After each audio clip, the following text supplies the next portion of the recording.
The highlight of the week, sponsored by Dave Franek Auto. Looking for that first car for your son or daughter? Don't panic. See Dave Franek. After a scoreless first inning here at Jefferson, we go to the top of the second, and Colleen Birdsell leads off with this ground ball single to center field for Sparta. Then Gretchen Bowie whacks this double to the gap and right, but watch Jefferson with a great relay as Diana Gatto makes the tag at the plate to keep this game scoreless. And after a bases-loaded walk gave Sparta a 1-0 lead, watch Jefferson pitcher Mel Yurkevich bounce back with the strikeout to end the inning with the bases loaded and Jefferson trailing 1-0. Now it's Sparta pitcher Gretchen Bowie's turn to get out of a jam. Watch the freshman get the strikeout, stranding runners at second and third to protect Sparta's 1-0 lead. Okay, bottom of the third, and after Katie Lisa was hit by a pitch, she comes around the score here on this clutch 2-out RBI single by Anna Carlson, and we are tied at 1.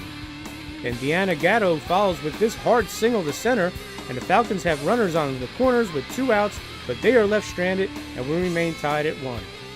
We go to the top of the fourth, and after reaching on a bunt, watch Carly Freeman race home here on the wild pitch, and Sparta has a 2-1 lead over the Falcons. We go to the top of the fifth, and Mary Mastriani delivers this 1-out single to center field for the Spartans as they look to get something going. But with runners on first and second, watch Jefferson shortstop Katie Lisa go into the hole at short and make the nice play, force out the runner at third base for the first out of the inning as the Falcons will wiggle out of the jam, and they only trail 2-1. Bottom of the fifth, and after 2 errors and a walk low to the bases, it's Anna Carlson again as she comes through with this ground ball 2-run single to left that just gets through to the outfield to chase home Katie Lisa and Amanda Delfino, and Jefferson takes a 3-2 lead with nobody out as she takes second on the throw.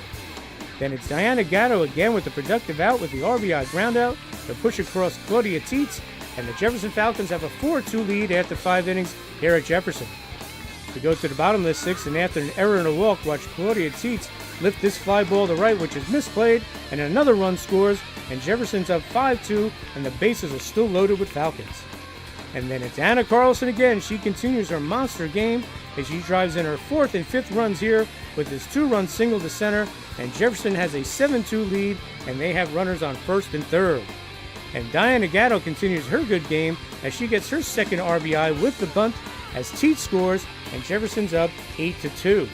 And the Falcons take a 9-2 lead here. Watch this rocket by Kayla Weber go off the left fielder's glove, and Jefferson has a 7-run lead as we head to the top of the 7th. Sparta tries to rally here in the 7th with a runner on, but watch Anna Carlson start the double play as she touches the bag at first as they turn to as Katie Lisa makes the tag as Jefferson would go on to an impressive 9-2 victory over their old SCL rivals as Ashley Bruno gets the post-game reaction.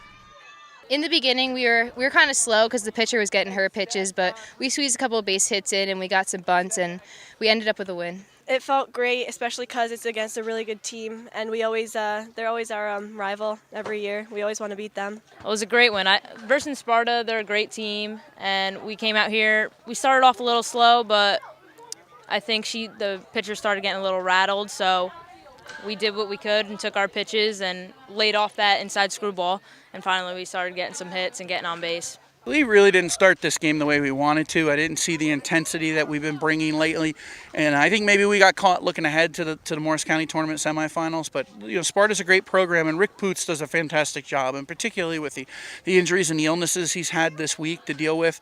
That's a nice win, and their freshman pitcher is a heck of a young player, and for us to get to her and score some runs was really nice. And the kids showed heart, but we have to have a little bit more focus moving forward. Anna Carlson had a big game today, 3 for 4 with 5 RBIs. She was throwing me inside most of the day, so I tried to take it to left field, and by the last at bat, she started throwing outside, so I just took it to right field. Anna's one of the best pure hitters I've ever coached, and she did a great job. She came through when we needed to. Unfortunately, I'm waiting for that time when people aren't going to pitch to her because she's hurt them. But, our freshman catcher's hit behind her, is hitting over 400 and has done a great job too. And Anna's been clutch for us all year, last year too. Her entire career, she's come up big. And I think she's calmer, more confident this year. And so she's not swinging at those pitcher's pitches early. And she's waiting for her pitch. And then she can hit the ball to all fields. There's really no safe way to pitch her other than to walk her to first sometimes. Coach DeGennaro scheduled a hard team like like Sparta to help Jefferson prepare for the Morris County tournament? I think it'll help us because it gets our intensity up. So like when we do play a high level team, we can beat them. We get the bats going with the fast pitching. Like we need to get used to that for higher level. So I think we'll be okay. I think it's great. I love playing teams like Sparta and teams like Morris Knowles. They're great teams, great competition. It really does get us ready for Morris County tournament. We loaded up the end of our schedule. The first part of our schedule was a little weak, but those were really league games, so there wasn't much we could do about that. But we added Morris Knowles and Sparta and West Morris Central and Pope John coming up because we wanted to have good teams finishing up our season, so we were more prepared for the postseason run because you don't get the easy games once you make this level, the Morris County tournament. You don't get easy games when you make the state tournament. So we wanted to make sure that we were prepared mentally and that we came to play every day and ready to play against good competition. And Rick has a great program.